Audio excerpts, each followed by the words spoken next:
Buenas noches. Buenas noches, mis hermanos, ¿cómo están? Espero que se encuentren muy, pero muy bien. Estoy probando el sonido solamente. Vamos a ver, Gigi. Espérate para ver. Ahí ya la vio. ¿Mm? Ya está bien. No, No. entonces le la había pasado. Venga. Espera, que está cargando. ¿Mm? Es en internet o eso.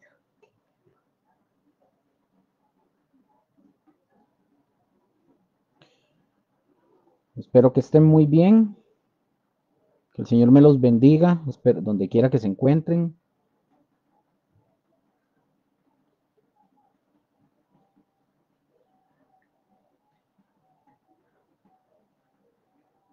Ahí salió.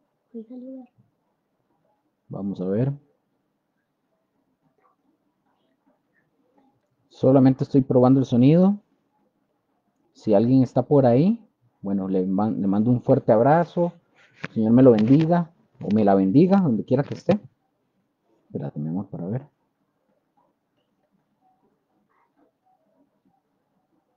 ¿Ah, sí? Vaya. Ah, gracias. Espérese, espérese. Sí, vaya, no lo toque, váyase. Gracias.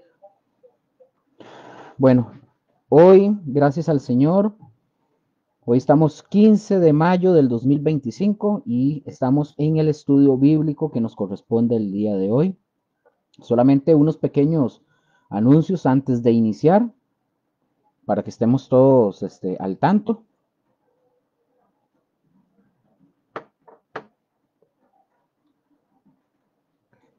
Voy a dar solo unos minutitos para ver quién se conecta, para poder dar inicio como debe de ser.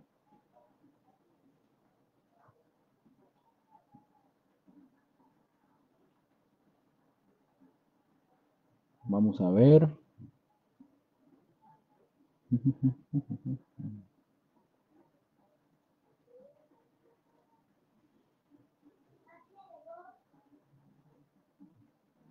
Ok, vamos a ver.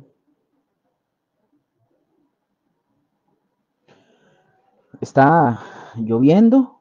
No sé si en donde ustedes vivan estará lloviendo, entonces yo espero que el internet no me vaya a dar problemas o que se nos vaya la luz. Si algo así sucede, bueno, ya saben por qué es. Si de repente la transmisión se corta, sea por la luz o sea por el internet, es porque cuando llueve a veces se pone complicado de verdad el servicio del internet o se puede ir incluso la luz, pero para que estemos al tanto. Ya vamos a dar inicio.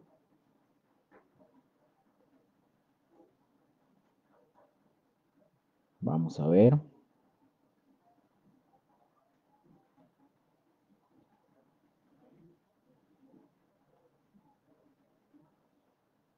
Vamos a ver por acá.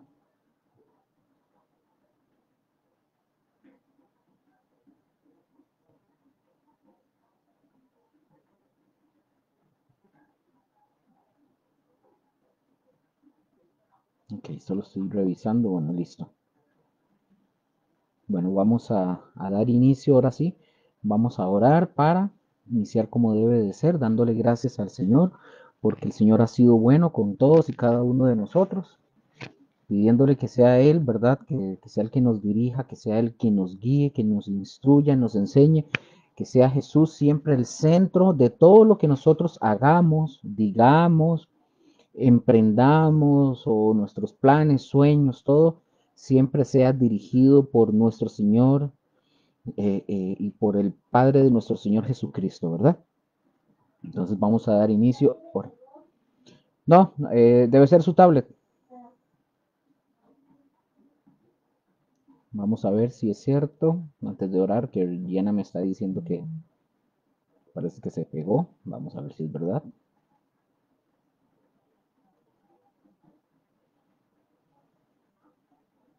Aquí me voy a dar cuenta.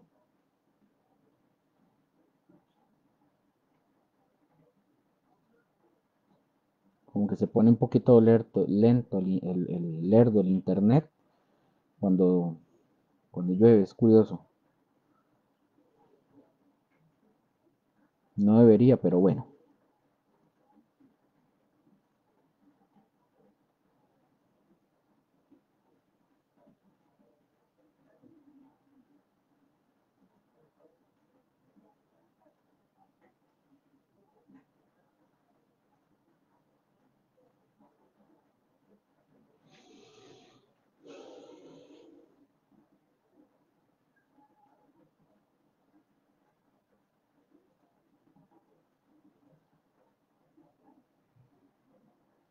Ok, vamos a ver.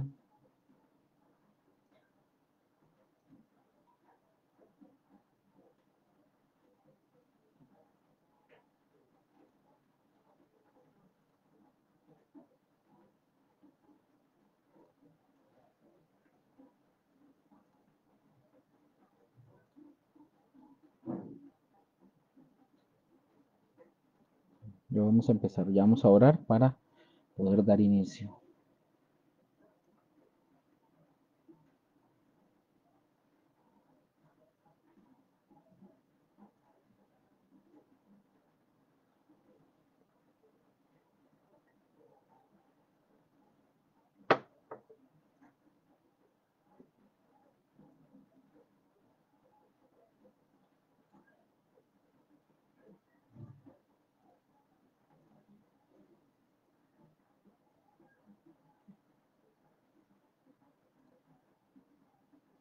Ok.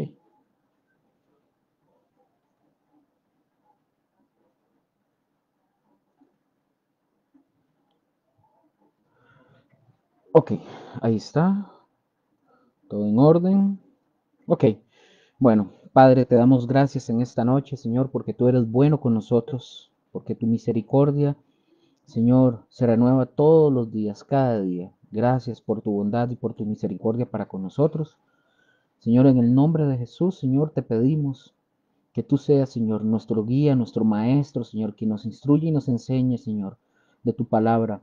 Ayúdanos, Señor, no solamente a aprender de tu palabra y a entenderla, sino también para poder aplicarla.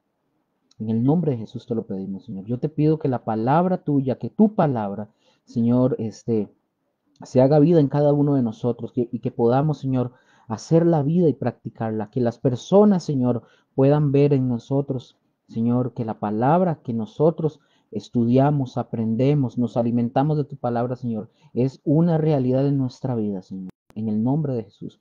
Ayúdanos, Señor, para poder comprender de Señor que este mensaje es también para nosotros. Hay tiempos para la iglesia de este tiempo. En el nombre de Jesús, yo te pido por mis hermanos, aquellas personas que se conecten, que ven incluso el estudio posteriormente, ya después de grabado. Yo te pido por ellos también, Señor. Te pido por los pastores, Señor. Te pido por tu iglesia. En el nombre de Jesús, Señor, para que haya más personas, Señor, conforme a tu corazón, que se levanten a predicar tu palabra, a enseñar tu palabra como debe de ser. En el nombre de Jesús, guíanos en esta noche. En el nombre de Jesús, amén y amén. Sí, en su tablet, sí. En su tablet. No importa, pero se escucha. Ok. Bueno, mis hermanos, vamos a dar inicio al estudio bíblico que nos corresponde el día de hoy, ¿verdad? Antes de iniciar, como dije, solamente para dar unas indicaciones así muy rápidas, la siguiente semana, el otro jueves, ya les digo que es, el otro jueves es 29, perdón, 22. Este día 22 no tenemos estudio bíblico para que ustedes lo tengan ahí presente. Ya con hoy cerramos por así decirlo, la primera etapa, el primer bimestre que estamos estudiando lo que es el libro del Apocalipsis. Nosotros iniciamos el 6 de marzo, si más no marzo, enero, febrero, marzo, abril, mayo, correcto. Hace 2 meses más o menos, 2 meses, que iniciamos el estudio del libro del Apocalipsis el día 6 de marzo y va a ser en ese tipo de periodos, así, por bimestre. Entonces, la otra semana vamos a tener una pausa para renovarnos, por así decirlo, ¿verdad? Pero el 29 de mayo retomamos la segunda etapa que nos corresponde en el estudio del libro del Apocalipsis. No es que lo estamos terminando ni nada, simplemente vamos a tomar unas pausas, que es lo sano, ¿verdad? También para no embotar tanto a la gente con eso, sino que podamos hacer lo que estamos haciendo y poder recobrar, digamos, la fuerza, la energía y tener un espacio, un tiempo para renovarnos en ese sentido, como dije, y vamos el 22, como dije, no tenemos estudio bíblico. Retomamos la segunda etapa o el segundo bimestre el 29 de ahí en adelante. Otros 2 meses y ahí vamos por esos periodos así como los vamos a ir haciendo para que ustedes lo tengan presente. Entonces, ya con eso dicho, espero recordarme al final y al final decirlo. Eh, Creo que nada más. Yo espero ahí si ustedes tienen algunas preguntas o quieren comentar algo, o quieren saludar, lo pueden hacer. Ahí lo pueden escribir, no hay ningún problema. Les recuerdo, la congregación ya abrió también el YouTube, el nuevo, entonces poco a poco se han ido subiendo ciertos videos y ciertas cosas. Hay un video que se hizo para mostrar, para algunas personas que lo vean, qué es en lo que nosotros creemos, o sea, qué es el credo, qué es en lo que nosotros creemos. Ahí está un video, está dicho sea de paso, está ahí en el Facebook, está en el YouTube también. Ahí pueden ir a verlo, pueden ir a seguirnos ahí también, si ustedes tienen así el gusto. Entonces ahí ustedes van a ver cuáles son el fundamento en lo que nosotros creemos o la declaración de nuestra fe. Eso es, ahí ustedes lo pueden ver. Entonces, bueno, seguimos con el libro del Apocalipsis. Vamos a continuar, mis hermanos, como dijimos, sin darle más largas a esto. Vamos a continuar, estábamos terminando el mensaje a la iglesia de Tiatira. Nos quedamos viendo lo último y era cómo Jesús hablaba de las cosas que Jesús tiene en contra de la iglesia de Tiatira y hablaba también, si ustedes se acuerdan, la semana pasada, él hablaba de una mujer Jezabel, ¿verdad? Y vamos a continuar en la parte donde ella dice, esta mujer Jezabel, ella dice que es profetisa, ahí fue donde nos quedamos, y recordemos, Jezabel en la iglesia de Tiatira no era, en realidad no era una profetisa, ella solamente decía, recordemos, ella solamente decía que era una profetisa, y no nos vayamos muy largo porque sucede lo mismo el día de hoy, ya eso lo sabemos, el día de hoy aparece gente, ¿verdad? Es que hay cada gente, ¿verdad? Tan colorida que aparece, que dice lo mismo, pero que no lo son, que se autoproclaman profetas, que apóstoles, que pastores, que maestros, que evangelistas, que se autoproclaman de todo, que patriarcas, etcétera, de todo se autodeclaran, hasta arcángeles incluso, se autoproclaman. Entonces, aquí hablando de Tiatira, al parecer también, volviendo al tema al parecer los cristianos de Tiatira sí recibían a esta mujer como una profetisa, y aquí nosotros podríamos decir que estos cristianos de Tiatira, ¿verdad? Uno los ve y uno diría, no, hombre, a ellos les faltaba discernimiento porque aceptaban a esta mujer. Entonces, ese es el por qué Jesús le está dando la advertencia a esta iglesia ahí en Tiatira. Ahora, vamos a ver que el mismo Jesús, hablando de esto, de los que se levantan, ¿verdad? Hoy autoproclamándose líderes, jefes, apóstoles y de todo ese tipo de cosas, vamos a ver que el mismo Jesucristo, él lo advirtió en Mateo 24:11, él dio esta advertencia y dice él en Mateo 24:11.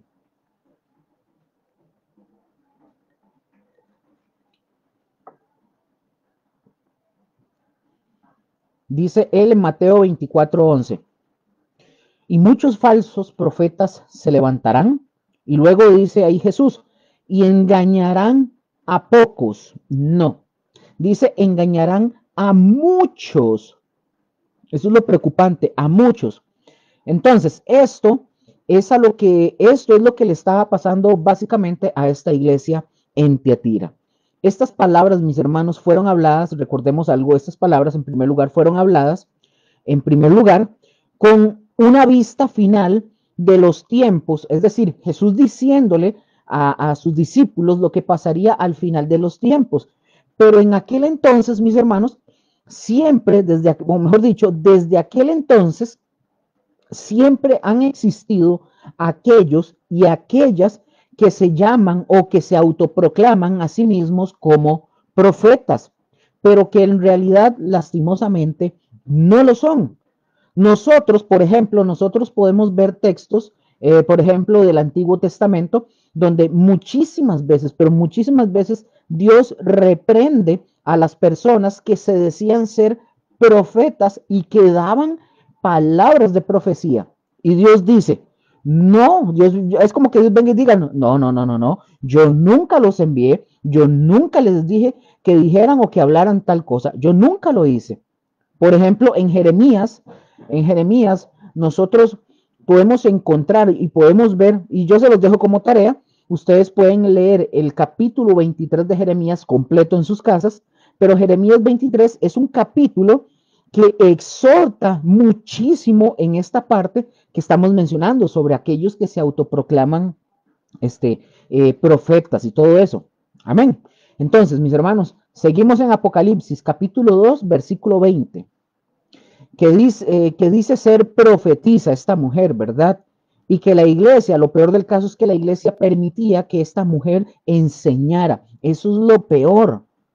Quiero antes de tocar esto, eso es lo que peor que pasa, que muchos pastores, hoy muchos pastores frágiles, blandengues, por miedo para muchas cosas, por miedo que la gente se les vaya o por ser muy complaciente, permite que cualquier persona se pare en un púlpito a hablar cualquier cosa. No dicen nada, no los exhortan, no los disciplinan, sino que dejan que todo surja normal.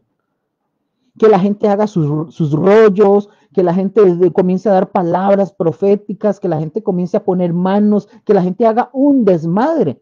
Simplemente porque o no quieren tomar el rol que les corresponde, o porque no lo saben, o porque les da miedo, o la gente que dirán, mis hermanos, aquí se estaba dando esto. La iglesia permitía que esta mujer enseñara. Vean lo que dice Apocalipsis 2:20. Dice, y seduzca a mis siervos a fornicar y a comer cosas sacrificadas a los ídolos. Entonces, mis hermanos, aquí está descrito el pecado específico de esta mujer llamada Jezabel.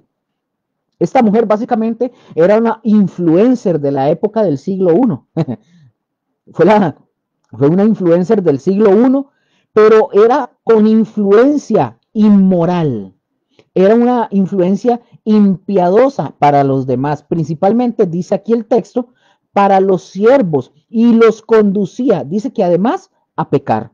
Entonces, mis hermanos, Jezabel condujo a todos hacia la inmoralidad y hacia la idolatría. Esta mujer que estaba ahí. Recordemos que no estamos hablando de la Jezabel literal del Antiguo Testamento. Esa mujer ya murió. Aquí está haciendo una referencia sobre, ya lo vimos la semana pasada, pero no está diciendo que literalmente es Jezabel, sino que tiene ciertas conductas, ¿verdad? Quiere como asemejar a esta mujer, ¿verdad? Que se dice profetiza y seguro manda. Y también la semana pasada les dije que muy probablemente se dice, la Biblia no lo menciona, que muy probablemente esta mujer al parecer era la esposa del pastor de la iglesia, porque cuando le dice, escríbale al ángel de la iglesia en Tiatira, recordemos que el ángel es el mensajero, el pastor, el líder, escribe, entonces dice que permites que esta mujer, probablemente, pero si no lo fuera, igual lo estaba permitiendo. Entonces, ahora, de acuerdo a lo que hablamos al principio de lo que era la ciudad de Tiatira, mis hermanos, algunos dicen que fuertes gremios, recordemos que fuertes gremios de comercio en Tiatira, sí, que fuertes gremios en Tiatira, de comercio en Tiatira, el fornicar y comer cosas sacrificadas a los ídolos, esto estaba quizás conectado con las ocasiones sociales mandadas por los mismos gremios. Es decir, ¿qué estoy diciendo con esto? Quizás un cristiano, por así decirlo, quizás un cristiano de aquel tiempo era invitado a una reunión mensual de los gremios que se hacían de comercio. Y en la reunión de estos gremios se realizaba en el templo de Apolo. Estas reuniones se realizaban en el templo de Apolo. Entonces, se dice que es muy posible que Jezabel permitía, o más bien alentaba a los cristianos a que fueran a estas reuniones ahí en el templo de Apolo, quizás usando una palabra profética. El Señor me dijo que vayan este día a esta reunión porque ahí van a estar unos líderes. Vamos, el Señor dice que vayan porque ahí van a profetizar, ahí les van a desatar, ahí ustedes entienden lo que quiero decir. Entonces, tal vez esta mujer les daba profecía para que fueran. Y cuando los cristianos iban a la reunión de estos gremios, ¿qué pasaba con los cristianos? Caían en la inmoralidad y en la idolatría porque participaban de la inmoralidad de las reuniones, pero también participaban de la comida del sacrificio a los ídolos. Así que el acercamiento a los gremios y a sus reuniones era sumamente poderoso. Imagínense, alguien dijo este comentario. Vea, este comentarista dijo lo siguiente: ningún comerciante o tratante podría esperar el prosperar o hacer dinero a menos que él fuera un miembro del gremio de comercio. Esto dijo este comentarista. O sea, nadie podía prosperar, hacer nada. Eso es como, básicamente, se parece mucho a los gobiernos. Si usted no está bajo la casta, usted no está debajo de la casta protectora y la casta mafiosa y todo eso que hay, usted no puede prosperar. Usted no puede hacer nada porque sin la aprobación de ellos no puede hacer nada. Y eso es algo similar, nada más que viéndolo desde el ámbito espiritual. Bueno, sigue diciendo el texto. Dice, enseñe y seduzca a mis siervos. Esta frase, mis hermanos, mis siervos, esto aquí muestra que qué tan terrible era el pecado de Jezabel. Porque, Luque, ella corrompía no solamente a los creyentes, miembros de la iglesia, sino a los mismos siervos de Jesús, a los siervos que pertenecen a Jesús. Jesús dijo, cualquiera que haga, recordemos esto que dijo Jesús, cualquiera que haga tropezar a uno de estos mis pequeños que cree en mí, mejor le fuera que se atase una piedra de molino en el cuello y se arrojase al mar. Por eso está en Marcos 9:42. Y esta es la advertencia, mis hermanos, para aquel quien haga tropezar a sus hijos. Esa es la advertencia. Ahora, después de esta carta, Jesús también revelaría una conexión hacia el trabajo de Jezabel y de la doctrina falsa. ¿Cuál era esta doctrina falsa? Bueno, ellos las llamaban las profundidades de Satanás, esta doctrina falsa. Entonces, mis hermanos, es muy posible que Jezabel conducía a otros, a otros en la iglesia de Tiatira a descubrir, no solamente a que fornicaran y a que comieran a lo sacrificado de los ídolos, sino que también esta mujer Jezabel conducía a los hermanos de la iglesia en Tiatira a descubrir las profundidades de Satanás.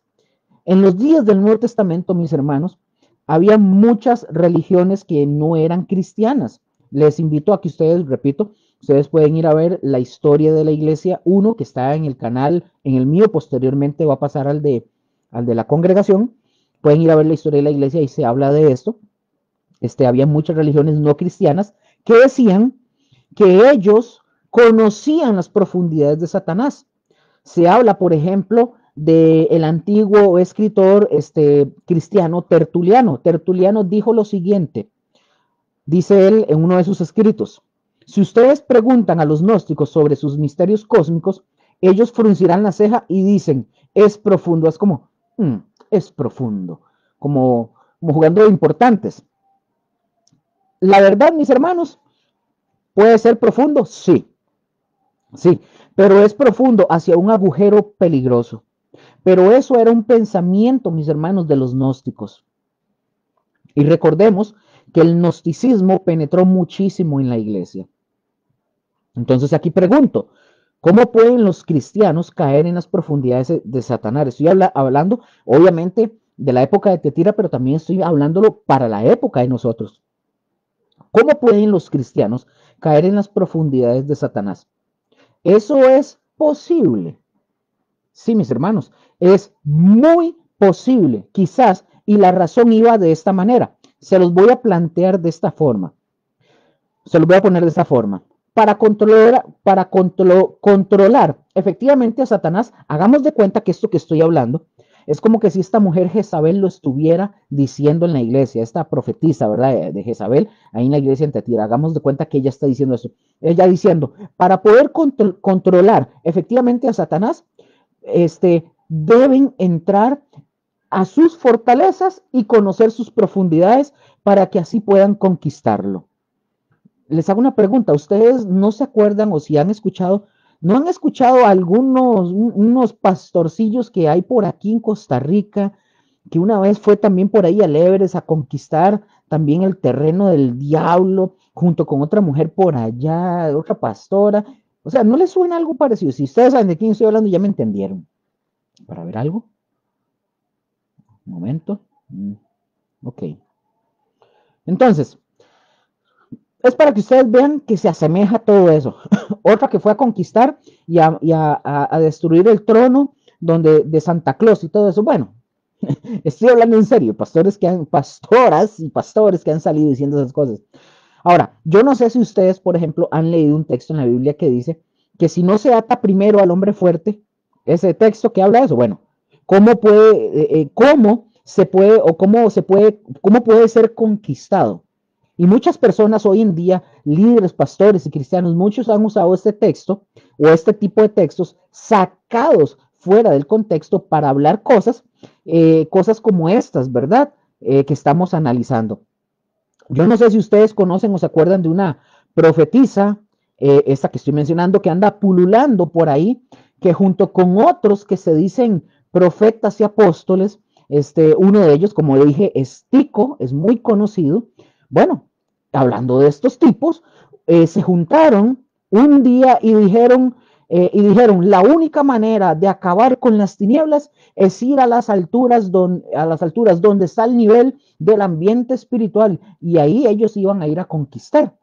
Y esto, mis hermanos, enseñando a ellos, esto lo están haciendo para enseñar acerca de la intercesión, supuestamente. ¿Qué hicieron estos personajes, verdad? Súper coloridos. Bueno, fueron a la montaña del Everest, llevaron una espada grande, y en la montaña los disque profetas, ¿verdad? Los disque o autoproclamados a profetas y apóstoles, ellos clavaron la espada ahí en el Everest diciendo, aquí es conquistado y derrotado Satanás. ¿Saben qué es lo que están haciendo exactamente este tipo de personas, este tipo de líderes? Lo mismo que esta profetisa llamada Jezabel ha estado haciendo, llevando a sus siervos a una falsa doctrina conocida como las profundidades de Satanás. Y así, mis hermanos, hay mucha gente, hay muchos metidos en las iglesias con ideas extrañas, pero extrañísimas, raras, terribles, que guían a la gente a doctrinas erróneas y totalmente equivocadas. Erradas y equivocadas. Ahora, para aclarar este punto, si alguno tuviera duda, pongan atención, estudiar sobre Satanás y sobre los demonios en la materia de teología se estudia, sí se estudia esto. Ahora, ¿por qué se estudia o por qué lo estudiamos? No tanto por resaltar a Satanás, no es por eso, sino por conocimiento, por conocer. Ahí es completamente distinto. Ahí hay que conocer. No es tanto que vayamos y nos metamos en las profundidades como hacían los gnósticos y hacer viajes astrales y todo eso. No. Recordemos que necesitamos conocer a nuestro enemigo, y el hecho de estudiar teología, obviamente que es parte o doctrinas de la Biblia cualquiera de estas dos materias tratan el tema de Satanás, los ángeles caídos, etcétera, para saber quién es nuestro enemigo realmente. Para eso sí, pero no meternos en cosas místicas y raras, no. Pero no tanto, mis hermanos, no como estas personas, ¿verdad? Que inventan sus ideas, hacen sus imaginaciones, hacen sus películas, sus novelas. ¿Dónde dice la Biblia, mis hermanos, que nosotros tenemos que subir una montaña porque son los niveles espirituales donde Satanás está gobernando para conquistarlo con una espada y enterrarlo ahí? Nada que ver, o sea, son puros inventos del hombre que realmente lo que hacen es desviar a la gente de la verdadera centralidad de lo que la escritura dice. Es como los que están saliendo anuncios ahora de que viene una nube de milagros y hacen un video así como todo para poder atraer a todos los que van ahí, a ese tipo de eventos, son cristianos incautos, cristianos ignorantes, cristianos analfabetas que andan metidos en todo ese montón de rollos, es porque no conocen la escritura. Luke, pero yo leí la Biblia, me la sé de memoria. Te puedes saber la Biblia de memoria como cualquier persona puede hacerlo, pero que sepas cuál es la doctrina correcta, qué es lo que Dios dice verdaderamente, es otra cosa, son dos mundos totalmente diferentes, son extremos separados abismalmente de cosas. Entonces, todos esos que participan de ese tipo de cosas, que andan metidos en todo ese tipo de rollos, son gente que andan en otro rollo.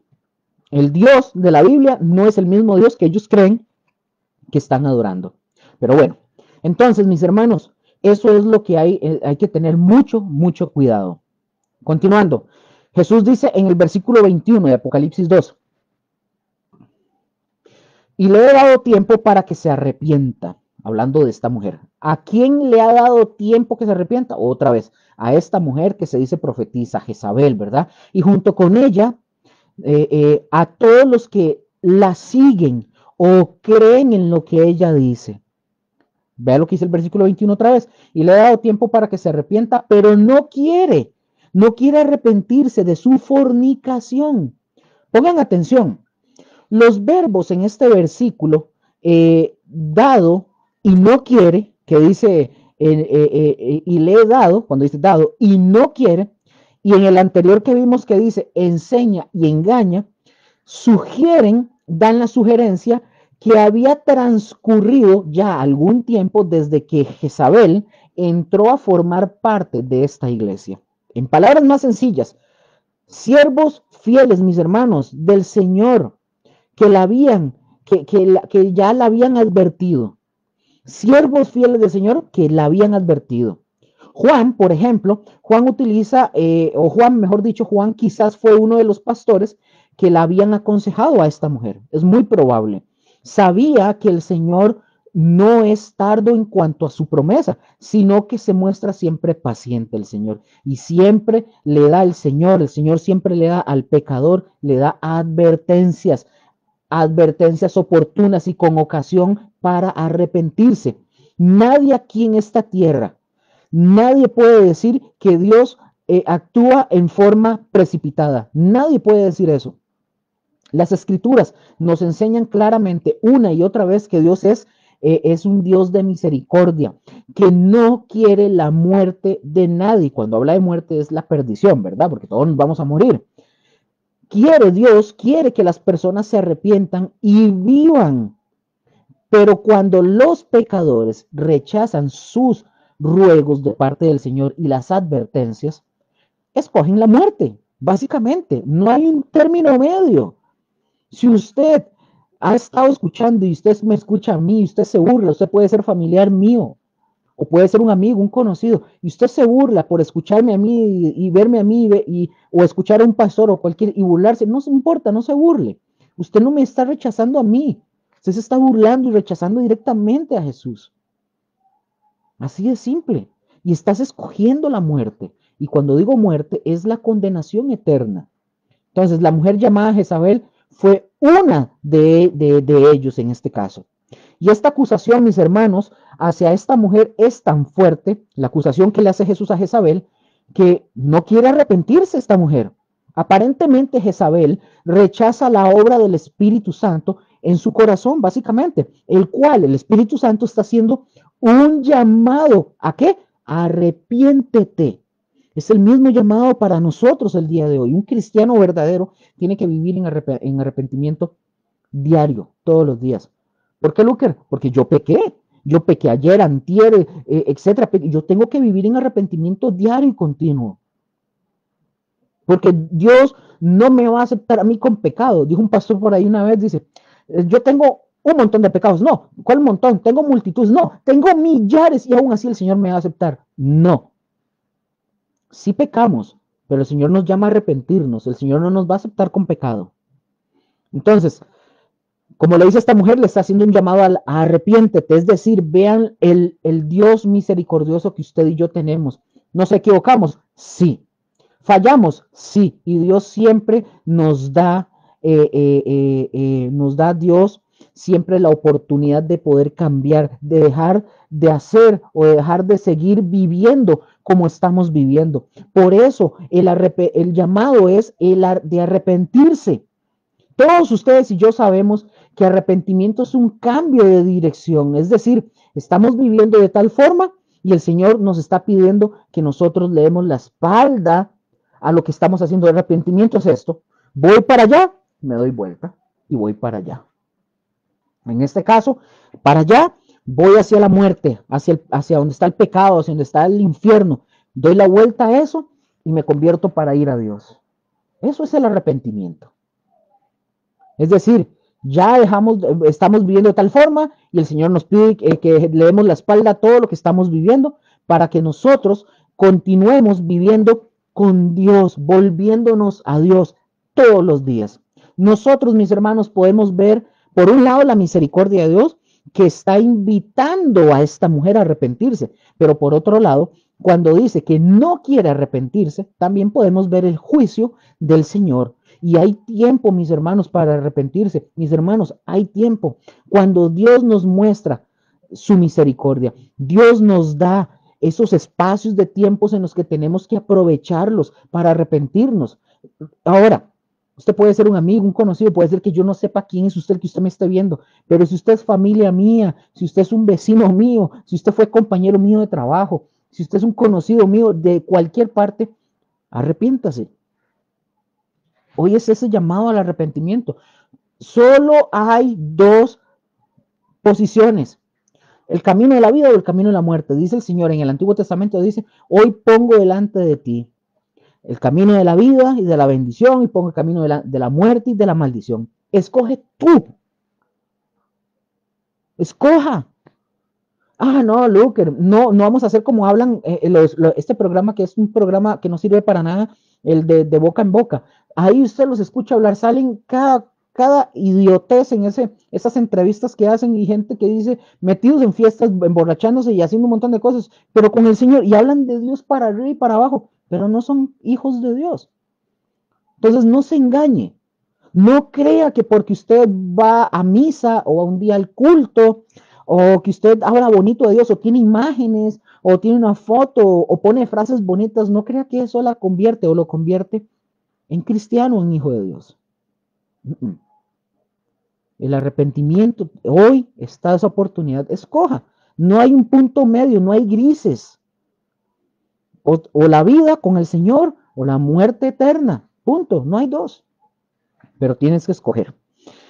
Pero ahora, volviendo a esto, bueno, esta mujer que, como dije, que Dios nos da esos tiempos para aprovecharlos para arrepentirnos, pero no quiere decir, mis hermanos, esto que estamos hablando, no quiere decir que Dios, al darnos tiempo para arrepentirnos, no significa que su tiempo sea ilimitado. No, el tiempo con respecto al llamado de arrepentirnos tiene un límite. Por eso el Señor desde el Antiguo Testamento dice: no contenderá mi espíritu con el hombre para siempre. O sea, no voy a estar peleando todos los días con esta gente. Esto significa que cuando Dios dice hasta aquí, es hasta aquí. Cuando esto dice se acabó y punto. Por eso ustedes y yo, mis hermanos, debemos aprovechar los tiempos que Dios nos da. Y luego sigue diciendo, volviendo al versículo 20, volvemos y dice, que toleras. Esta frase, mis hermanos, toleras, nos muestra el pecado de la iglesia. Ojo con esto. Ya nosotros vimos el pecado de esta mujer, el pecado de quienes la siguen, y ahora aquí se está mostrando el pecado de la congregación, el de sus líderes, el de tolerar, el pecado de tolerar. Tolerancia, ¿verdad? La famosa palabra que se utiliza hoy en día para todo, se la encuentra uno hasta en la sopa. ¿Qué debemos de tener nosotros, dicen, por ejemplo, con los homosexuales y con las lesbianas, tolerancia, dicen ellos. Es decir, tolerancia con el pecado. No. Y ponen como un eslogan, ¿verdad? Lo ponen como un jingle, un eslogan. Ahí ponen, es que lo importante es el amor. Pero les voy a decir algo, lo primero del amor de Dios, le voy a decir qué es lo primero del amor de Dios, que lo primero del amor de Dios que derrama sobre nosotros, primeramente, para que lo entiendan, es un amor santo. Y el amor santo de Dios, mis hermanos, no tolera el pecado nunca, nunca, nunca. No es que lo digo yo, lo dice la escritura. Así que aquí está mostrando, por ejemplo, el pecado de la iglesia, esa tolerancia. Hoy encontramos iglesias tolerantes también. Y en el exterior, la iglesia, recordemos, en el exterior era una iglesia modelo, Tiatira, una iglesia modelo, una iglesia que mostraba obras de amor, de fe, de servicio, de paciencia, etcétera. Pero aún así, mis hermanos, aunque tenían todo esto, había una corrupción. Para ver, así va, perdón. Había una corrupción significativa dentro de la iglesia. El pecado, mis hermanos, de la iglesia era que toleraban esa corrupción, eso que estaba sucediendo. Ahora, no necesariamente podemos decir que era un gran grupo los que seguían a Jezabel, no podemos decir eso, pero sí podemos decir que un poco de levadura, mis hermanos, echa a perder toda la masa. Así que un poco de inmoralidad, de idolatría, corrompe a toda la iglesia. Amén. Apocalipsis capítulo 2, versículo 22. ¿Qué es lo que quiere Jesús que la iglesia de Tiatira haga? Vamos a ver qué dice Apocalipsis 2, del 22 al 25. Apocalipsis 2, 22, 25. Dice, he aquí, yo la arrojo en cama y en gran tribulación a los que con ella adulteran, si no se arrepienten de las obras de ella. Y a sus hijos heriré de muerte, y todas las iglesias sabrán que yo soy el que escudriña la mente y el corazón, y os daré a cada uno según vuestras obras. Pero a vosotros y a los demás que están en Tiatira, a cuantos no tienen esa doctrina y no han conocido lo que ellos llaman las profundidades de Satanás, yo os digo, no os impondré otra carga. Y noten esto, y no han conocido lo que ellos llaman las profundidades de Satanás, yo os digo, no os impondré otra carga. Pero lo que tenéis, dice Jesús, retenedlo hasta que yo venga. Vean qué hermosas palabras las del Señor. Qué hermosas palabras de las del Señor, ¿verdad? Por un lado, juicio, y por otro lado, la misericordia de Dios para el remanente que es, porque mis hermanos, qué curioso, siempre hay un remanente fiel para Dios, siempre lo habrá, pero es un remanente pequeño. Dice, yo la arrojo en cama. Es lo primero que, es lo primero que dice, es decir, antes de decirle a los cristianos de Tiatira lo que deben de hacer, lo primero que Jesús dice es que va a castigar al arrojar en cama a esta mujer Jezabel. O sea, Jesús está diciendo que va a castigar a esta mujer y junto con esta mujer, con ella, a todos los que la siguen, porque no han querido arrepentirse y esa es la razón. Vean, hoy sucede lo mismo. Hoy hay gente que nosotros hablamos la palabra del Señor y decimos, es que fulano de tal es un falso profeta, es un falso. La gente a capa y espada se mandan a volar cabezas para que no les toquen a sus ídolos, a sus baales. Yo lo he mencionado muchas veces. Vi un comentario algo que puso Dante Gebel ahí en Facebook. Entonces alguien le dijo a él, eso no es del Señor, el hermano, les puso, y Dante Gebel le contestó con algo muy grosero.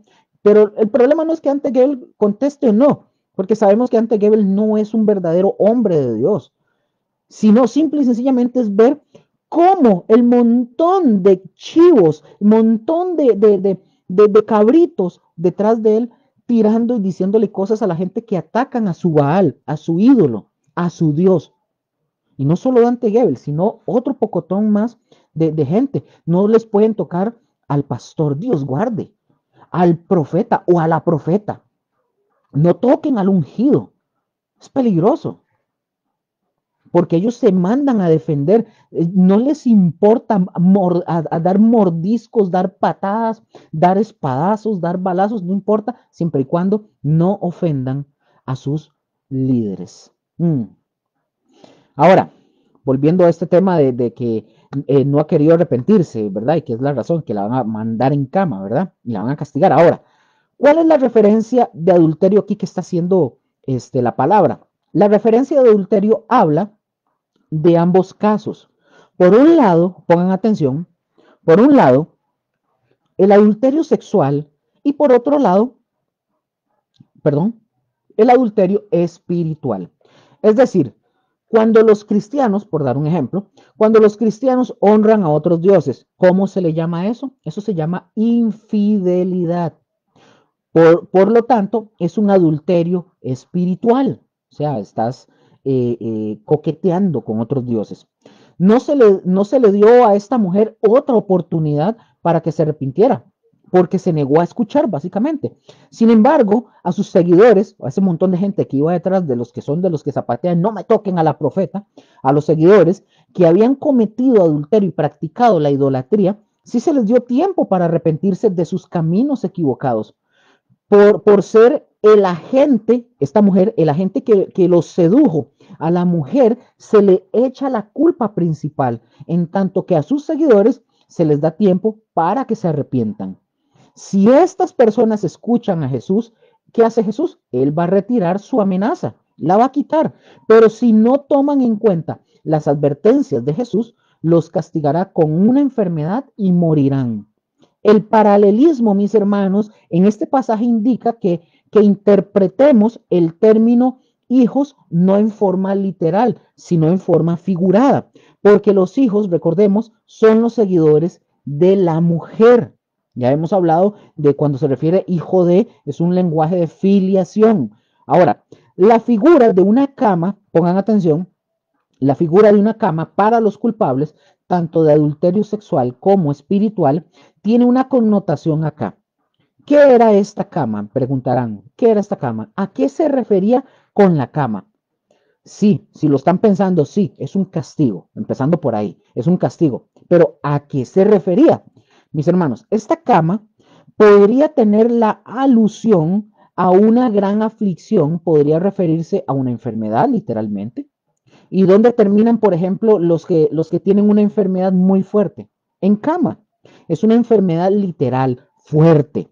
La cama, por ejemplo, la cama en la que piensa Jesús cuando él está hablando estas palabras en Apocalipsis, no es una camilla, no es una camilla al lado de una mesa como para comer, como era la costumbre en las casas orientales de la época. No, ni tampoco es una cama para descansar de las labores diarias. Es decir, usted viene del trabajo y viene a descansar. No, esta cama no es eso.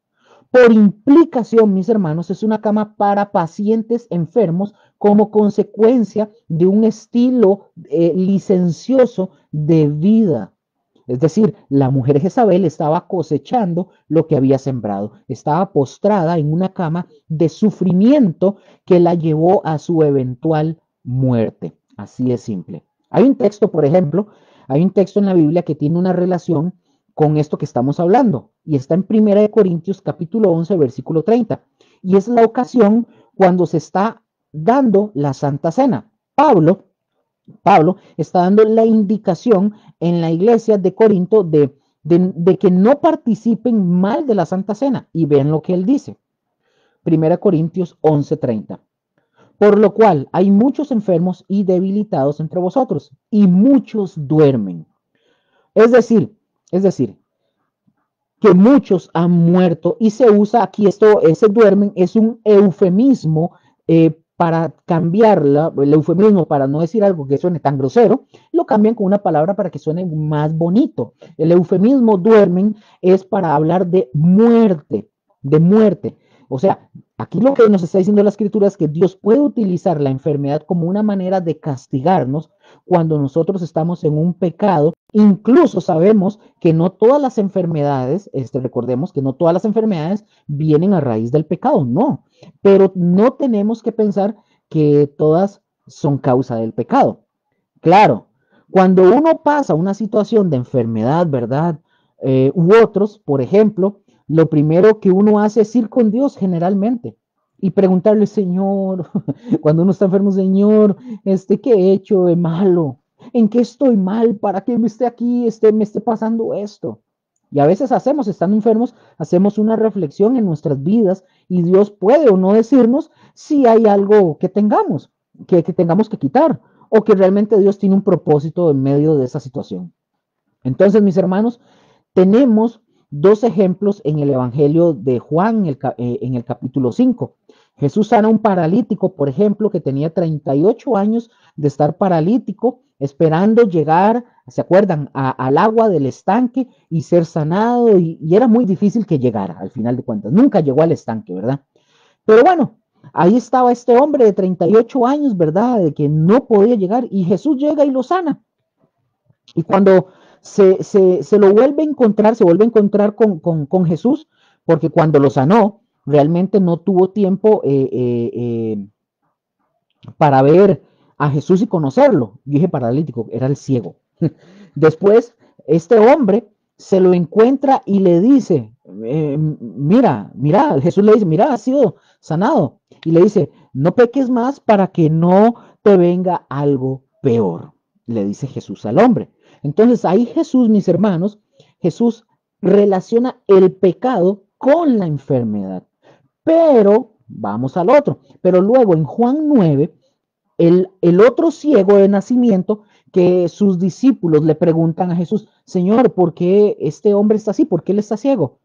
¿Porque pecó él o porque pecaron sus padres? Y Jesús le responde a sus discípulos, no, no está así, ni porque pecó él, ni porque pecaron sus padres. Simple y sencillamente Jesús le responde y les dice, sino para que la gloria de Dios se manifestara en él. Eso es lo que le dice. Entonces, mis hermanos, nosotros podemos comprender esta parte, pero en este caso, como dijimos, Dios puede utilizar la enfermedad como una manera de castigarnos cuando nosotros estamos en pecado. Por ejemplo, se dice que la antigua palabra griega para cama esta es también la palabra para un canapé de banquete o un sofá de banquete. Un canapé de banquete o un sofá de banquete. Fíjense bien, si ese significado es tomado, entonces se dice que el significado de la expresión del texto sería de esta forma. Yo la heriré mientras ella está sentada en sus festines prohibidos. ¿Verdad que cambia la idea? Yo la heriré cuando ella esté sentada en sus festines prohibidos.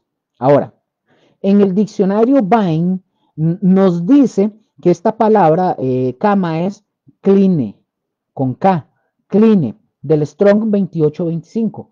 La frase metafórica echar en cama, es ahí la que vemos. Significa esta palabra, según el diccionario, significa afligir con enfermedad o posiblemente echar en un féretro, un ataúd, ataúd. Entonces, mis hermanos, es tremendo esto, ¿cierto? Es decir, si no se arrepienten de las obras, y también hablando de los que siguen a esta mujer, y Jesús revela el propósito de este castigo. Primero es para acercarlos a que esta gente se arrepienta de sus obras, los que están detrás de esta falsa profeta, los que andan detrás de ella, los que andan adorándola, las que andan buscándola siempre, ¿verdad? Para que se arrepientan. Ellos no escucharían a Jesús antes. Así que Jesús debía de hablar más fuerte y habla tan fuerte que habló precisamente por medio de arrojar a la cama. Y lo segundo es para dar un ejemplo de santidad a otras personas en la iglesia o a otras iglesias. Porque sigue diciendo el texto, y todas las iglesias sabrán, ojo lo que dice, y todas las iglesias sabrán que yo soy el que escudriña la mente y el corazón. Todas las iglesias, las 7 iglesias y la iglesia universal, oirán hablar de la gran desolación que aflige a estos pecadores, básicamente. Entonces, saben que Jesús es quien escudriña los corazones y las mentes de todos, porque nada, mis hermanos, nada en el ser humano queda oculto a los ojos de nuestro Señor. El texto griego dice literalmente que escudriña riñones y corazones.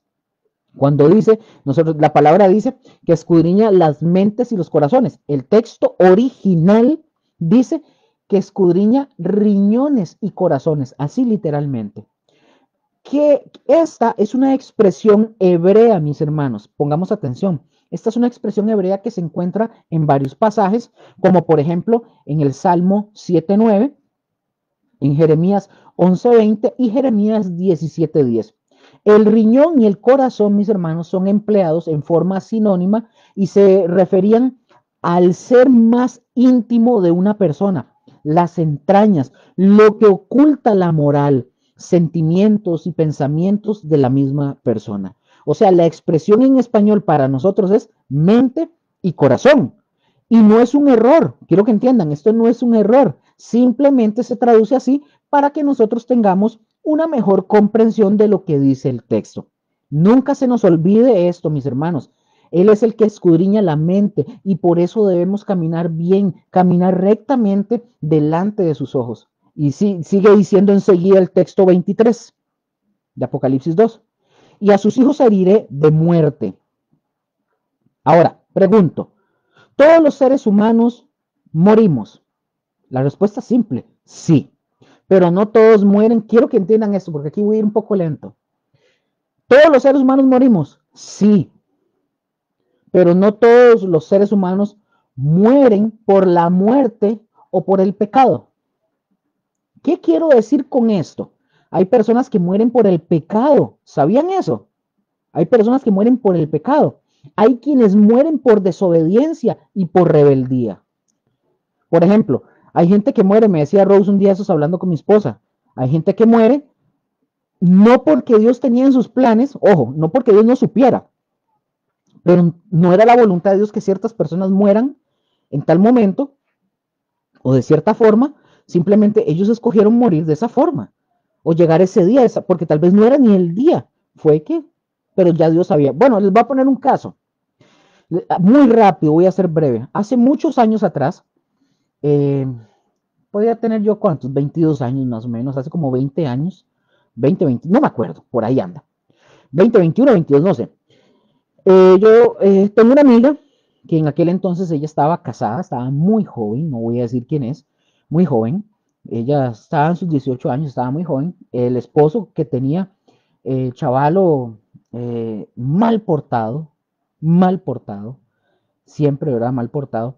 Este muchacho recibió en varias ocasiones, en reiteradas ocasiones, palabra de Dios directa.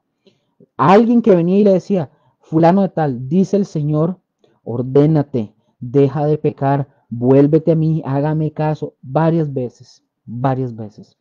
No, fueron, sí, varias veces que varias personas venían diciendo el mensaje del Señor, ya párela, párela y obedézcame y deje de estar jugando conmigo.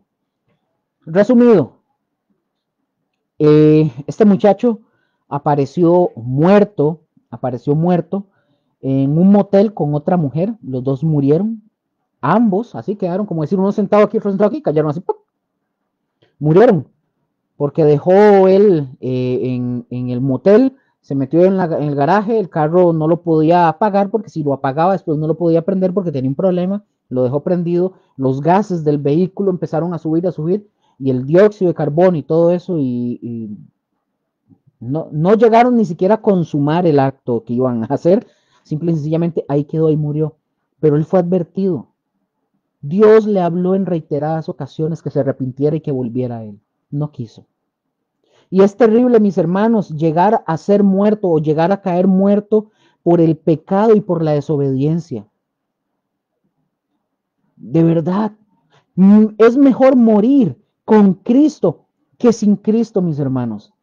Porque si ustedes y yo morimos con Cristo, pues tenemos la esperanza que siempre nos ha dado en su palabra. Pero si usted y yo morimos en desobediencia y sin Cristo y en pecado, pues vamos a estar totalmente inseguros de que nos espera, de lo que nos espera más allá. Versículo 24, Apocalipsis 22, para avanzar. Apocalipsis 2, versículo 24 dice, pero a vosotros y a los demás que están en Tiatira, a cuantos no tienen esa doctrina y no han conocido lo que ellos llaman las profundidades de Satanás, yo os digo, no os impondré otra carga.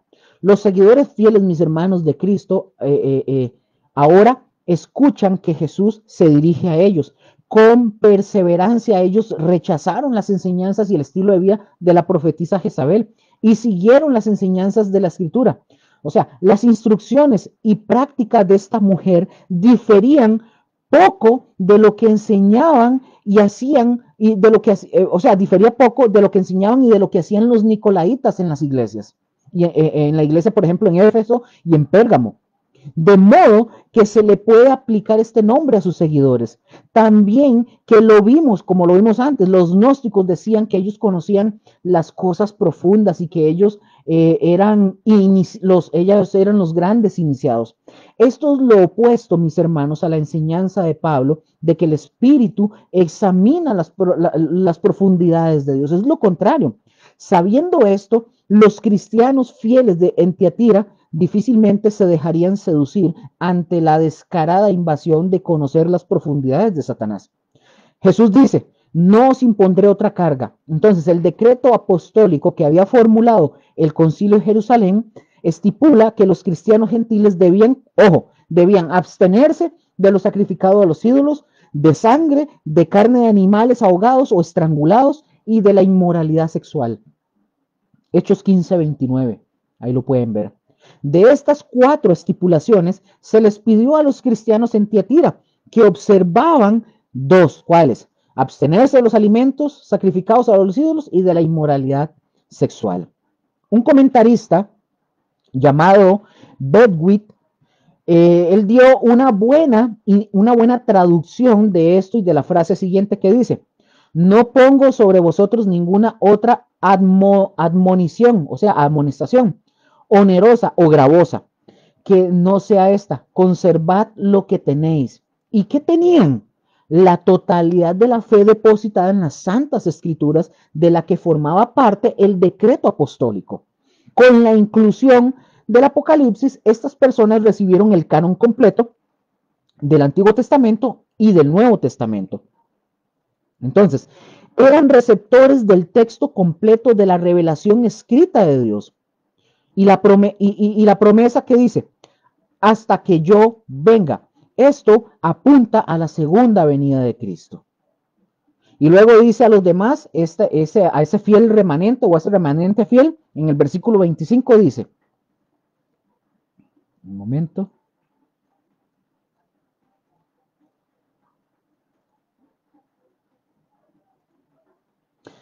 Versículo 25. Pero lo que tenéis, retenedlo hasta que yo venga. A esos pocos o muchos fieles sin compromisos con Tiatira, sin compromisos con Jezabel, para ellos Jesús simplemente les dice, retenedlo hasta que yo venga. Es decir, que no deben de detenerse de hacer lo que es bueno, deben continuar a pesar de todo lo que está pasando alrededor de ellos. No se deben de distraer, no se deben de desanimar de lo que Jesús quiere que ellos sean y hagan. Y nosotros, o mejor dicho, veamos, la gran mayoría de nosotros muchas veces, por ejemplo, nos ha tocado ver cosas en la iglesia entre los cristianos, cosas que si nosotros centramos la mirada en eso, en lo que estamos viendo, nos vamos a desanimar, nos vamos a distraer, nos vamos a desalentar, como muchos han hecho, y en lugar de continuar, en lugar de continuar con el Señor, Satanás ha logrado su propósito. ¿De qué? De alejarlos del compromiso con Jesús. ¿Cuánta gente no hemos visto que, paz, cuente conmigo, yo estoy aquí, luego se van? No tienen compromiso, porque están poniendo el ojo en el hombre. Cuando el hombre no cumple las expectativas que ellos esperan, se van, porque su Dios no es el Dios de la Biblia, es el que ellos tienen viéndolo en un púlpito. Y sé por qué se los estoy diciendo. Por eso Jesús nos dice, reténganlo hasta que yo venga, retengan lo que tienen. ¿Y qué tenían? Pues obediencia, su fidelidad a Dios, esas obras buenas que estaban haciendo de amor, de servicio, de fe, de paciencia, pero sumado con eso, comprometidos con el Señor y estaban Bien, así que Jesús nos hace ese llamado también a nosotros. Manténganse ahí, no se muevan de eso hasta que yo regrese y su batalla y sus tribulaciones van a terminar. Amén. No se muevan de eso, mis hermanos, no se desvíen, no se vayan a otro lado. ¿Cuál es la promesa de hacer caso? Apocalipsis 2, versículos 26 al 28. Esta es la promesa de la recompensa para la iglesia de Tiatira. ¿Qué dice? Versículo 26. Al que venciere. ¿A quién? ¿A quién? A cada iglesia. Si ustedes observan, esta es la cuarta iglesia y es el mismo llamado de Jesús al que venza. Y como en todas las cartas, para moverme aquí un poquito, y como en todas las cartas a las 7 iglesias, Jesús habla ahora del vencedor que es fiel hasta el fin en hacer todas las obras de Cristo. Y esto es extraordinario, mis hermanos, la oposición de las obras de Jezabel con las obras de Jesús. Hacer la voluntad de Dios, mis hermanos,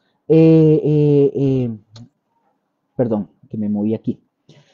Hacer la voluntad de Dios revelada en su palabra es mantener las obras de Jesús hasta el fin del tiempo cósmico. Así es simple. Este es el encargo de nuestro Señor Jesús dado a toda la iglesia. Y esto a usted y a mí nos debe de hacer pensar y de meditar que como hijos de Dios, como parte del reino de Dios, ni debemos de ser cobardes, ni pusilánimes, ni debemos de ser perdedores. En el reino de Dios no hay perdedores. En el reino de Dios solamente hay vencedores. Amén. Versículo 26, al que venciere y guardare mis obras, guardare mis obras hasta el fin. ¿Hasta cuándo? ¿Hasta cuándo debemos de cuidar y guardar nuestra vida? Hasta el último día. Y dice, al que venciere y guardare mis obras hasta el fin, yo le daré autoridad sobre las naciones. Versículo 27, y las regirá con vara de hierro. Fíjense en esta promesa. Ojo, y serán quebrantadas como vaso de alfarero, como yo también la he recibido de mi Padre, y la daré, y le daré la estrella de la mañana. Wow, oigan, ¿cuántos quisiéramos esta promesa en nuestras vidas? ¿Cuántos? Bueno, vamos a ver lo primero. Al que venciere y guardare mis obras hasta el fin. Cristo, mis hermanos, Cristo no quitará su bendición de aquel o de aquellos a quien Él da una promesa. Le daré, dice, le daré autoridad sobre las naciones. Solo en esta carta y en la dirigida a Pérgamo, Jesús da una doble promesa que introduce con el verbo dar. O sea, da autoridad y la estrella de la mañana en el versículo 28. El llamado, mis hermanos, hay que relacionarlo con la iglesia. Eso es lo que nosotros entendemos de esta, perdón que aquí tengo un error, de esta promesa, aun cuando en medio de ellos, ¿verdad? En medio de los cristianos haya una influencia fuerte de inmoralidad y de idolatría por esta mujer Jezabel, Jesús les dice a los cristianos que venzan y guarden las obras de Jesús hasta el final. La autoridad que Jesús delega a sus seguidores es la misma palabra que utiliza Jesús antes de ascender a los cielos. Dice, se me ha dado toda autoridad en el cielo y en la tierra, como lo dice Mateo 28, 18. Jesús, mis hermanos, gobierna sobre la faz de la tierra como rey de reyes y señor de señores, porque su nombre es conocido en todos los países del mundo y su evangelio es proclamado en innumerables lenguas. Y nosotros contemplamos el crecimiento, por ejemplo, de la iglesia desde nuestra perspectiva.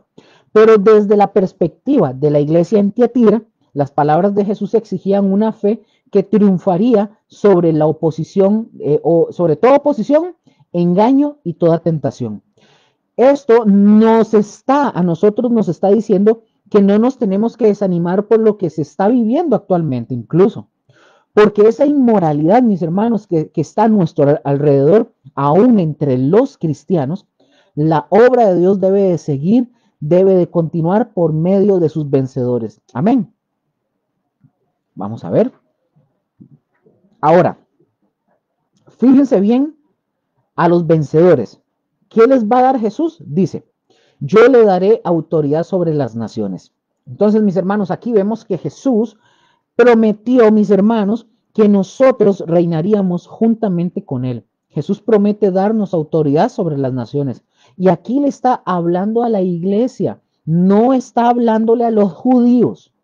Pongan atención, a la iglesia, no a los judíos, está hablándole a los creyentes de todas las naciones, los que venzan, vamos a reinar juntamente con Él. La primera promesa al vencedor se respalda con una alusión y cita de un salmo mesiánico. La alusión al ejercicio de autoridad sobre las naciones proviene del Salmo 2.8, que dice, pídeme y te daré por herencia las naciones y como posesión tuya los confines de la tierra. Yo no tengo la más mínima idea, mis hermanos, les soy sincero, yo no tengo la más mínima idea de a dónde me tocará reinar a mí o le tocará reinar a usted si es que nos llega a tocar, ¿verdad? No sé si a usted o a mí va a ser aquí en San José o en Limón o en Atillo o en Cartago o en Suiza o en algún pueblo, no sé. No sé si aún exista Costa Rica para ese momento, para ese entonces, yo no lo sé. O en Jacó, o en San Isidro el General, yo no lo sé. Pero el Señor sí, el Señor nos lo promete que vamos, o que nos va a dar la autoridad sobre las naciones, porque Él lo prometió. Y esta es una promesa especial para aquellos, no para todos, para aquellos que venzan la amenaza de la inmoralidad y la idolatría en este mundo y aún dentro de la iglesia misma. Entonces, ¿qué está haciendo Jesús? Está ofreciéndonos parte de su propio reino. Acuérdense que Jesús va a regresar y va a establecer su reino. ¿Por cuánto tiempo lo va a establecer aquí en la tierra? Por 1000 años de paz. Y ahí vamos a reinar juntamente con Él. Luego dice, ahí al final del versículo 26, yo le daré autoridad sobre las naciones, versículo 27, y las regirá con vara de hierro y serán quebrantadas como vaso de alfarero, como yo también la he recibido de mi Padre. No con vara de disciplina, aquí está hablando de Jesús, no con vara de disciplina, como a los hijos, ¿verdad? La vara y la disciplina traen sabiduría, mis hermanos, pero ¿con qué vara? De hierro. Esto tiene un significado. Esta cita del Salmo 2 habla de la autoridad, en primer lugar, del Mesías cuando Él gobierne sobre la tierra. Y en aquel día, mis hermanos, cuando Cristo gobierne sobre la tierra, quiero que sepan algo, la justicia será forzada para aquellos que se rebelen en contra de Jesús y serán quebradas como un vaso de barro con una vara de hierro. En la segunda parte de la cita del Salmo, capítulo 2, versículo 9, dice, como vasija de alfarero los desmenuzarás. Entonces, aquí fortalece el concepto de gobernar por la fuerza. Las fuerzas que se opongan al avance del Evangelio de Jesús recibirán golpes con la vara dura como el hierro en la mano de Cristo. Así es simple, será forzado. Es decir, serán aplastados a pedazos como vasijas. La redacción, por ejemplo, la redacción tomada del Salmo mesiánico describe un cetro real de Cristo que simboliza su autoridad para gobernar y para aplicar disciplina, para repartir juicio. Con Cristo, mis hermanos, el creyente que triunfa tendrá la oportunidad para gobernar, disciplinar y juzgar. Interesante, ¿verdad? Aquí Jesús, mis hermanos, está incluyendo esto para dar esperanza a los cristianos fieles de Tiatira, quienes quizás se sentían tal vez agobiados, ¿verdad? Por toda esa inmoralidad y que estaban viendo y esa idolatría a su alrededor. Y Jesús les recuerda estas frases. Ustedes están en mi equipo ganador. Jesús les dice, ustedes son de mi equipo ganador. Ustedes no están en la liga, ustedes no están en Saprissa ni en Heredia, ni en el Real Madrid, ni ninguno de esos equipos. No, no, no. Ustedes están en el equipo vencedor. Así es simple. Ahora, la palabra gobernar o regirá viene de una palabra griega que es poimaino, del Strong 4165, que su significado literal es pastorear. Eso es, pastorear. Se traduce gobernarás, porque el contexto sugiere que el verbo tiene una connotación negativa.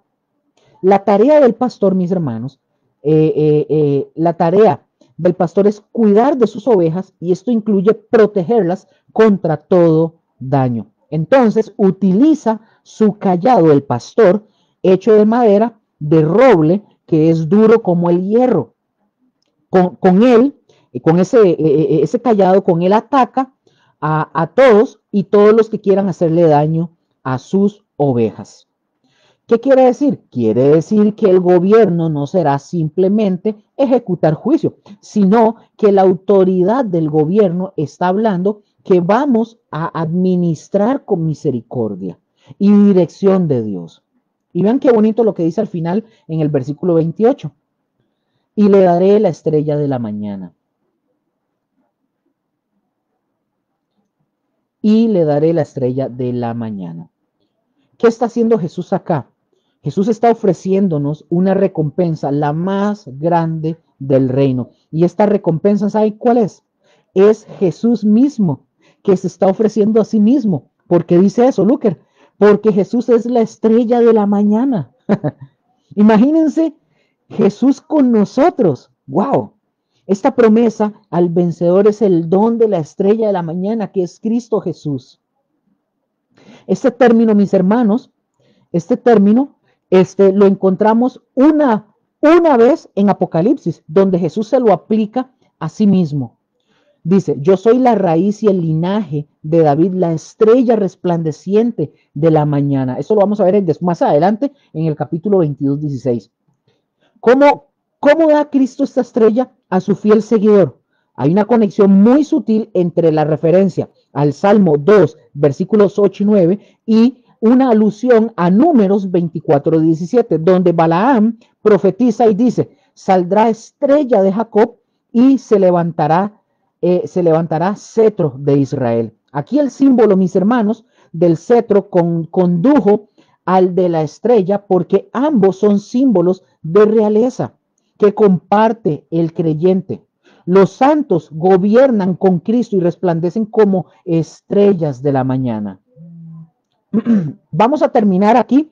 Apocalipsis capítulo 22, versículo 29. Esta es la exhortación general para todos los que oigan y dice, versículo 29, capítulo 2, versículo 29.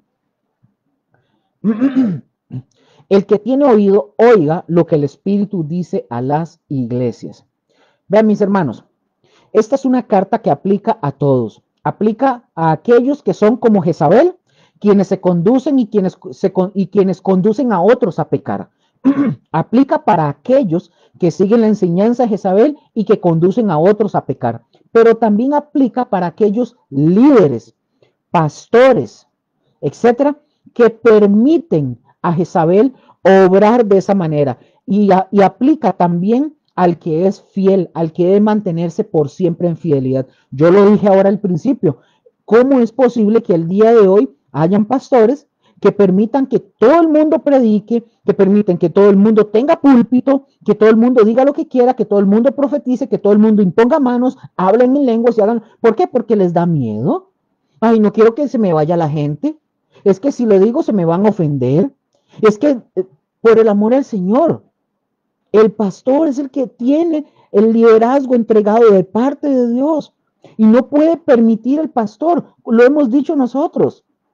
No cualquiera puede venir y pararse y enseñar y predicar. No se puede permitir. El pastor es como ¿cómo lo puedo decir? El pastor tiene que ser como ese filtro. Pastor, deme oportunidad a mí para predicar. No, mira, amigo, es que todavía no, te falta, necesitas consagrarte, necesitas dar fruto, dar testimonio, mostrar, no, déjeme si no me voy de la iglesia, si quiere le llamo un Uber. Pero hay pastores que les permiten a ese tipo de personas. No importa si saben o no saben, vaya, predique, vaya, enseñe. No, no puede ser. Esta mujer Jezabel, el pastor permitía eso, que les profetizara y no solo eso, no solo les profetizaba falsedades, sino que los llevaba a fornicar, a comer a los sacrificados de los ídolos y a introducirse en las profundidades de Satanás. Entonces, sigue diciendo el texto, versículo 29. El que tiene oído, oiga lo que el Espíritu dice a las iglesias. Entonces, mis hermanos, vamos a continuar acá, ya porque ya este texto que dice aquí al final, el que tiene oído, ya eso lo hemos visto en otras. Vamos a continuar y aquí, mis hermanos, dejamos la carta de Tiatira y lo que nos reste del tiempo, porque me queda tiempito, vamos a ver la carta a la iglesia de Sardis. Quiero decir algo, ya hemos visto hasta aquí, donde tengo mi Biblia, hasta aquí ya hemos visto Éfeso, hemos visto Esmirna, Pérgamo, Tiatira y vamos a entrar con la iglesia de Sardis. La iglesia de Sardis, mis hermanos, seguidamente está en Apocalipsis capítulo 3, versículo 1. Y dejamos ya, mis hermanos, el capítulo 2. En el capítulo 3:1, en la primera parte se nos muestra otra vez el carácter de la ciudad de Sardis, ¿verdad? Cómo se nos ha mostrado de cada una de las ciudades. Y vean lo que dice. Escribe al ángel de la iglesia en Sardis. Antes de continuar, porque todavía me queda un poco de tiempo, les recuerdo, la semana que viene tenemos ese espacio, ¿verdad? Ya lo mencioné al principio de la enseñanza, ustedes lo pueden ir a ver posteriormente cuando inicié. Di la instrucción el próximo 22. eh, ya terminamos hoy terminamos con la primera etapa, el bimestre, ya porque estamos por etapas, ya han pasado 2 meses, iniciamos el 6 de marzo, hoy terminamos la primera etapa de este bimestre. El 29 iniciamos el segundo bimestre de este estudio del libro del Apocalipsis. Vamos en ese orden. La siguiente semana tenemos esa pausa para ese reposo. Y retomamos ahora sí el 29, Dios primero. Entonces dice, escribe al ángel en el ángel de la iglesia en Sardis. Fijémonos bien fijémonos bien. Al mismo tiempo que Jesús habló estas palabras a Juan, la antigua ciudad de Sardis ya había visto sus mejores días y comenzaba ya a declinar, a decaer. Pero aún así, mis hermanos, Sardis era una ciudad rica, estando situada en la intersección de varios caminos comerciales importantes. Mira, mis hermanos, la conexión entre Sardis y el dinero, ese es el pensamiento, la conexión entre Sardis y el dinero, pero de dinero fácil. Esa es la idea que nos quiere dar aquí en esto que vamos a ir viendo. Es de interés suyo y mío notar la primera moneda, esto quiero que lo sepamos, la primera moneda acuñada en Asia Menor. ¿Dónde creen ustedes que fue estampada? ¿Dónde se imaginan que fue la primera moneda que se estampó por primera vez en Asia Menor?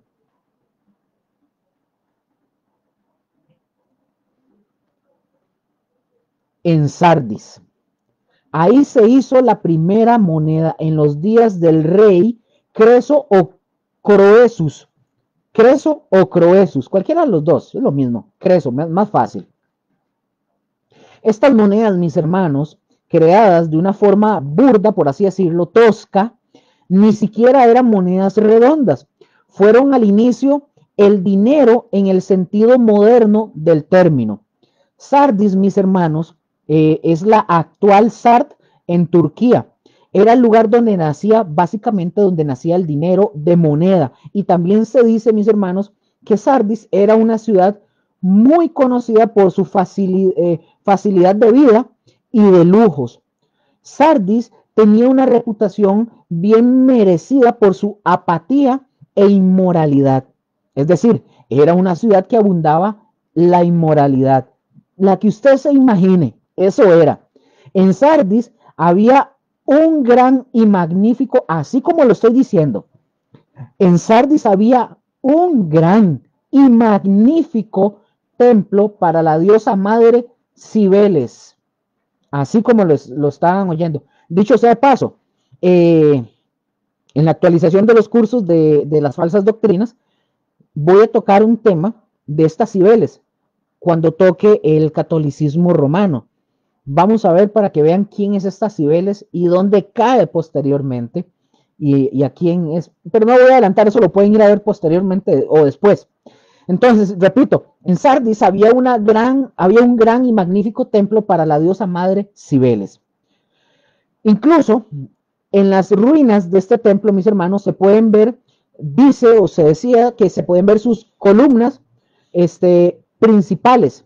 las que había en ese templo. Esta diosa madre, Cibeles, era honrada, pongan atención, era honrada y adorada con todo tipo de inmoralidad y de impureza sexual. Ahora, imagínense, ¿qué clase de dioses tenían? Perdón. ¿Qué clase de dioses tenían? Es que me llegó como un olor como a quemado. Afuera escuché algo. Pero bueno, no es aquí en la casa.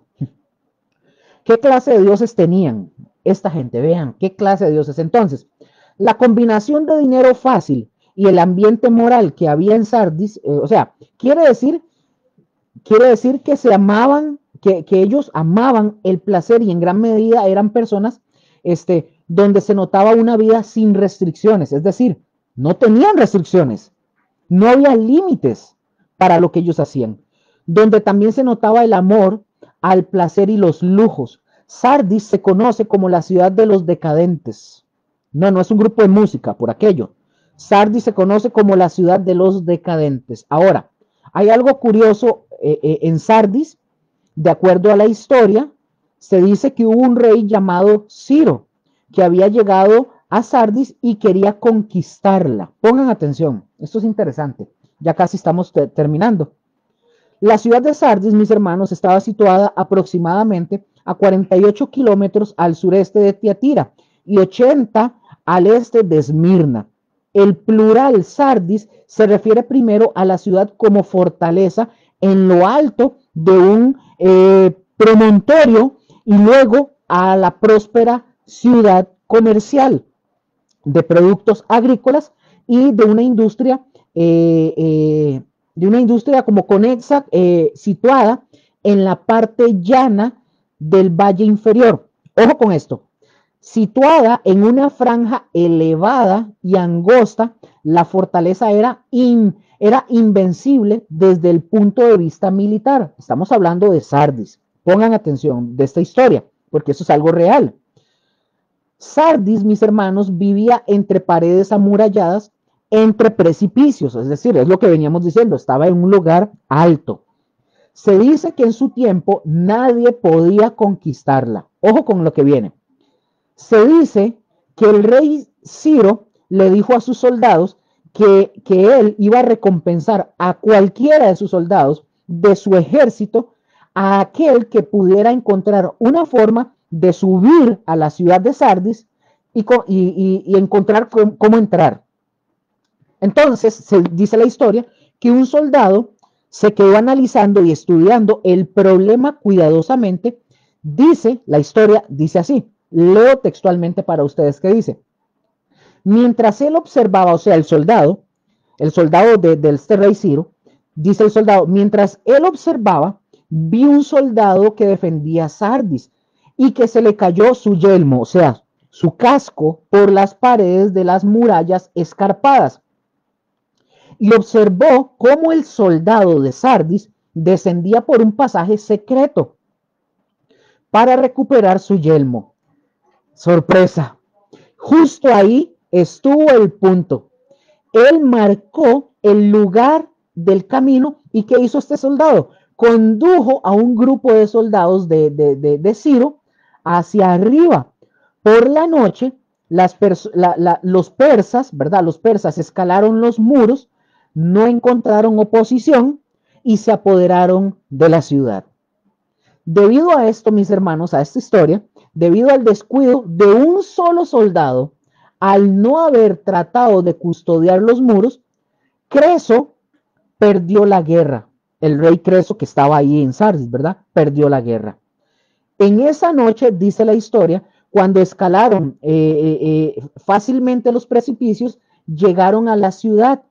Los de Sardis no sintieron que debían de tener cuidado diligente. Quiero porque aquí hay algo que aprender. Los de Sardis no tenían, como decir, no sintieron que tenían que tener un cuidado diligente. Porque cuando entraron los enemigos, los encontraron dormidos y los sorprendieron. Los soldados de Sardis estaban tan confiados en las defensas naturales que ellos tenían de sus precipicios, que ellos no pensaron en tener una guardia diligente. Así que la ciudad fue fácilmente conquistada, mis hermanos. Sardis fue fácilmente conquistada y no una vez, dos veces sucedió eso, dos veces. Cuando las personas, aquí aprendamos esto, cuando las personas, ustedes o yo no tomamos en cuenta la historia, ¿qué pasa cuando usted y yo no tomamos en cuenta la historia? Repetimos los errores del pasado. Lo mismo. En el siglo III, antes de Cristo, Antíoco el Grande de Siria envió a sus ejércitos contra Sardis en el 214 antes de Cristo. Los soldados de este hombre escalaron los desprotegidos muros de la ciudad y se apoderaron de ella en una forma muy parecida a como lo habían hecho los persas en el 546 antes de Cristo. Por esto, mis hermanos, cuando Jesús le dice a los creyentes en Sardis, sé vigilante, le dice a Sardis, sé vigilante en el versículo 2, que vamos a verlo más adelante, oyeron un eco, ellos oyeron un eco de su propio pasado que dio más fuerza a estas advertencias que Jesús les estaba haciendo. Ahora, ¿por qué estoy mencionando todo esto? Porque a pesar de que la situación de la ciudad la hacía ideal para su defensa, pero sus descuidos, su demasiada confianza los llevó precisamente a que fueran conquistados. Y esto es parte de la problemática que ustedes y yo vamos a encontrar en la iglesia de Sardis. Y recordemos que el mensaje a las iglesias es un mensaje a la iglesia general, para nosotros hoy. Que la problemática que podemos encontrar nosotros en Gosén, en cualquier otra iglesia, es una iglesia descuidada, una iglesia muy confiada que la lleva a dicha problemática. Por eso no podemos desechar el consejo. Vamos a Apocalipsis, capítulo 3, versículo 1 en la parte B. Dice, aquí Jesús se describe a sí mismo en la iglesia de Sardis. Apocalipsis 3, versículo 1, parte B. Dice, el que tiene los 7 espíritus de Dios y las 7 estrellas dice esto. Ojo, yo no sé si ustedes se acuerdan, en Apocalipsis capítulo 1, nosotros ya aprendimos la definición de lo que representan los 7 espíritus, que dice los espíritus de Dios, ¿verdad? Ya lo habíamos visto. Y lo que representan las 7 estrellas, ya también lo habíamos visto. Pero mientras Jesús se describe a sí mismo, él vuelve a utilizar los términos de su carácter como amo, en el poder espiritual y de autoridad. Y recordemos que el número 7, otra vez, ¿qué significaba el número 7? Si se acuerdan. ¿Qué significaba el número 7? Significaba plenitud. ¿Qué nos está diciendo entonces Jesús acá? Recordemos que los 7 espíritus está hablando del Espíritu Santo, ¿verdad? Pero, ¿qué nos está diciendo Jesús aquí con esto? Que Él tiene a los 7 espíritus, es decir, Él tiene la plenitud del Espíritu Santo. Es lo que nos está diciendo. Los 7 espíritus, como ya lo dijimos, representan al Espíritu Santo, como también ya lo analizamos. No vamos a devolvernos. Y las 7 estrellas, mis hermanos, representan también la plenitud de la iglesia. O sea, que somos de Él. Los 7 espíritus nos hablan que Jesús tiene la plenitud del Espíritu de Dios en sí mismo. Él tiene el Espíritu Santo en la plenitud para darle a la iglesia. Pregunto, ¿quién fue el que dio el Espíritu Santo para la iglesia? Cristo Jesús, Él lo dijo. Dice, y recibiréis poder cuando haya venido sobre vosotros el Espíritu Santo y me serán testigos. Es lo que Jesús dijo, hablando de esa plenitud de los 7 espíritus, que es el Espíritu Santo.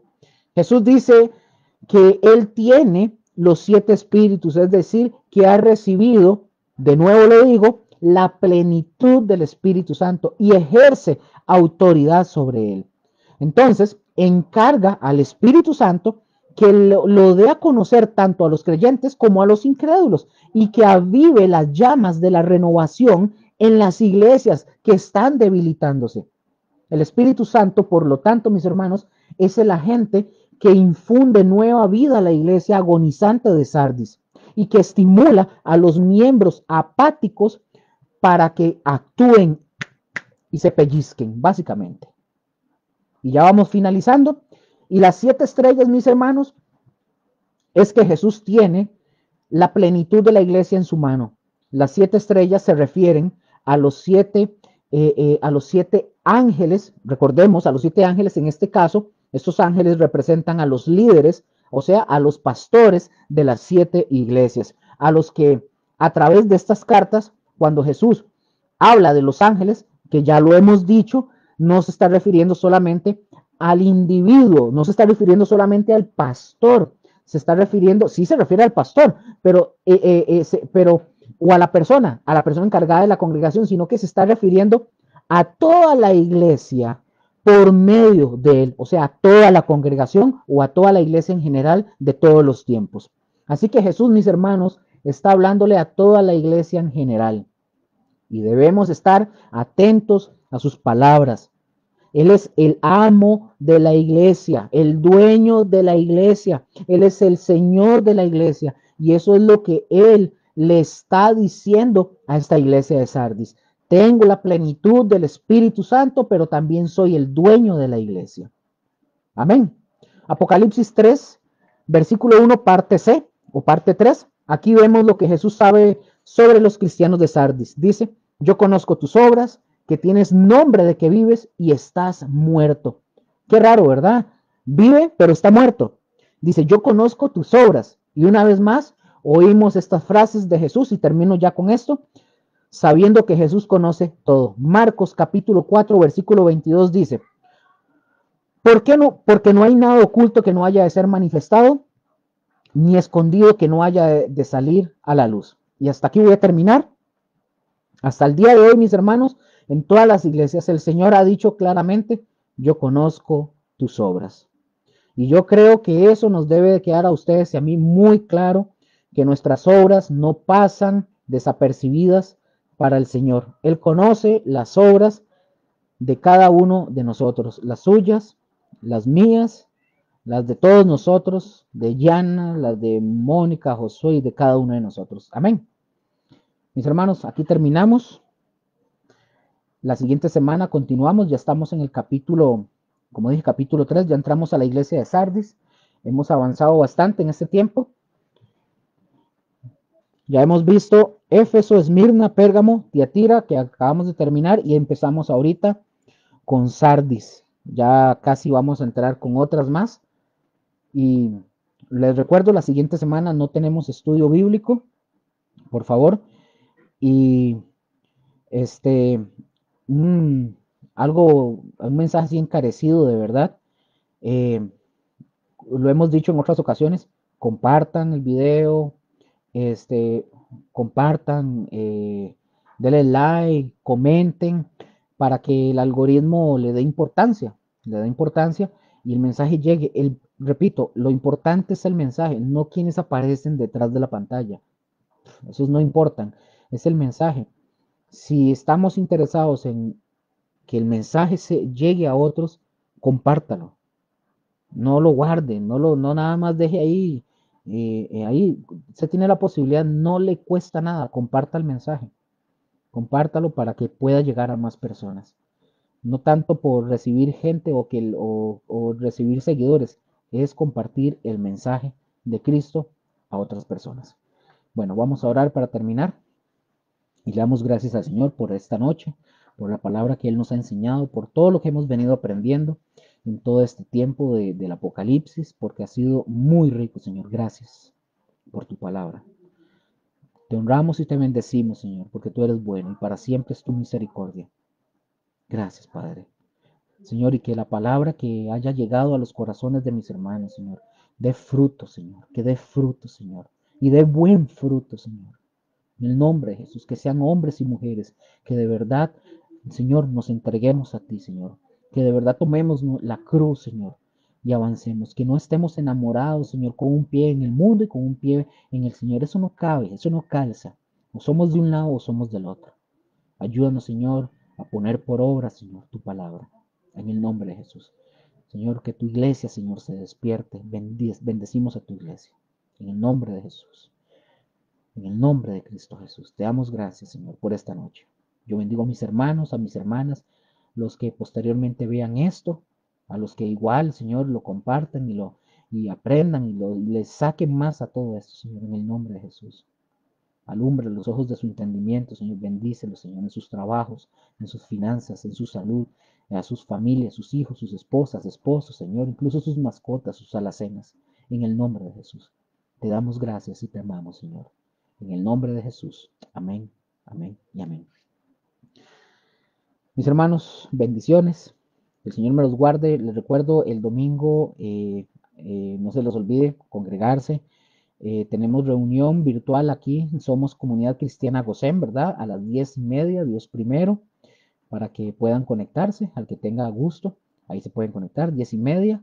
Iniciamos en vivo y los esperamos. Y les recuerdo otra vez, 22, la siguiente semana, no hay estudio bíblico. Retomamos bimestre el 29 de mayo, Dios primero. El Señor me los guarde y me los bendiga enormemente. Les amamos. Chao.